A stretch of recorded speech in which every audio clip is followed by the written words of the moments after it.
सभी से जय श्री राधे, नमस्कार। आप सभी का चित्रकूट भागवत ज्योतिष वास्तु विचार में स्वागत है। आज हम आपको पूजा संबंधी कुछ विशेष चर्चा करने जा रहे हैं जो आपके लिए अत्यंत महत्वपूर्ण है और बहुत संक्षिप्त है।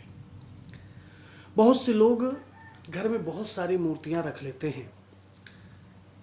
एक बात हम बता दें, अपनी श्रद्धा होनी चाहिए, अपनी आस्था होनी चाहिए। कोई भी मूर्ति हमें एक ही रखनी चाहिए। शिवलिंग है तो एक ही शिवलिंग रखिए। आप 2 शिवलिंग, 3 शिवलिंग, 5 शिवलिंग ऐसे मत रखिए। यहाँ तक कि ये प्रमाण आया है, गृहे लिंग द्वयम नार्च्यम गणेश तृतीयम तथा शंख द्वयम तथा सूर्य नार्चो शक्ति त्रयम तथा। यानी घर में 2 शिवलिंग नहीं होने चाहिए, 3 गणेश जी की मूर्ति नहीं होनी चाहिए, 2 शंख नहीं होने चाहिए, 2 सूर्य नहीं होने चाहिए, 3 देवी जी की मूर्ति नहीं होनी चाहिए, 2 गोमती चक्र नहीं होने चाहिए, 2 सालग्राम नहीं होने चाहिए। अगर हम ऐसा करते हैं, 2 शिवलिंग रखते हैं या 3 गणेश रखते हैं, 2 शंख रखते हैं, तो निश्चित रूप से तेषां तु पूजने नैव उद्वेगम प्राप्नुयात् गृहे। यानी जो घर का मालक है वो निश्चित रूप से उसको उद्वेग की प्राप्ति होती है, यानी अशांति की प्राप्ति होती है। किसी भी गृहस्थ व्यक्ति को पंचदेव पूजा करनी चाहिए। पंचदेव आदित्यम गणनाथम च देवीम रुद्रम च केशव। आदित्य भगवान सूर्य, गणेश जी देवी जी की मूर्ति, भगवान भोलेनाथ और भगवान विष्णु, ये 5 पंचदेव कहे गए हैं।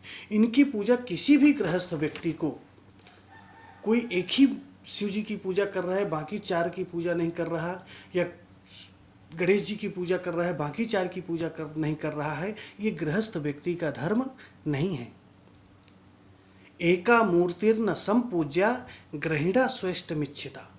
यानी किसी भी गृहस्थ व्यक्ति को जो है पूरे पंचदेव की पूजा करनी चाहिए, एक से अधिक मूर्तियों की पूजा करनी चाहिए और सभी के प्रति आस्था विश्वास रखना चाहिए, क्योंकि ब्रह्म एक है लेकिन उनके स्वरूप अनेक हैं।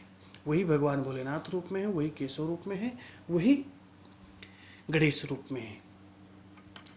ये कर्मकांड से संबंधित आपको विशेष चर्चा दी जा रही है। कभी भी सालग्राम भगवान की जो पूजा हम करते हैं, या बाणलिंग, नर्मदा से निकले हुए शिवलिंग पत्थर वो बाणलिंग होते हैं, क्योंकि उनको कहा गया है कि नर्मदा के कंकड़ सब शंकर। तो इनमें जो है ना तो सालग्राम भगवान की न बाणलिंग की प्राण प्रतिष्ठा होती है, ना आवाहन होता है। इनमें हम किसी भी देवी देवता का ध्यान करके भी इनकी पूजा कर सकते हैं। यानी इनमें हम भगवान विष्णु और शिव जी की पूजा तो हो ही रही है, किसी भी देवी देवता का हम ध्यान कर सकते हैं।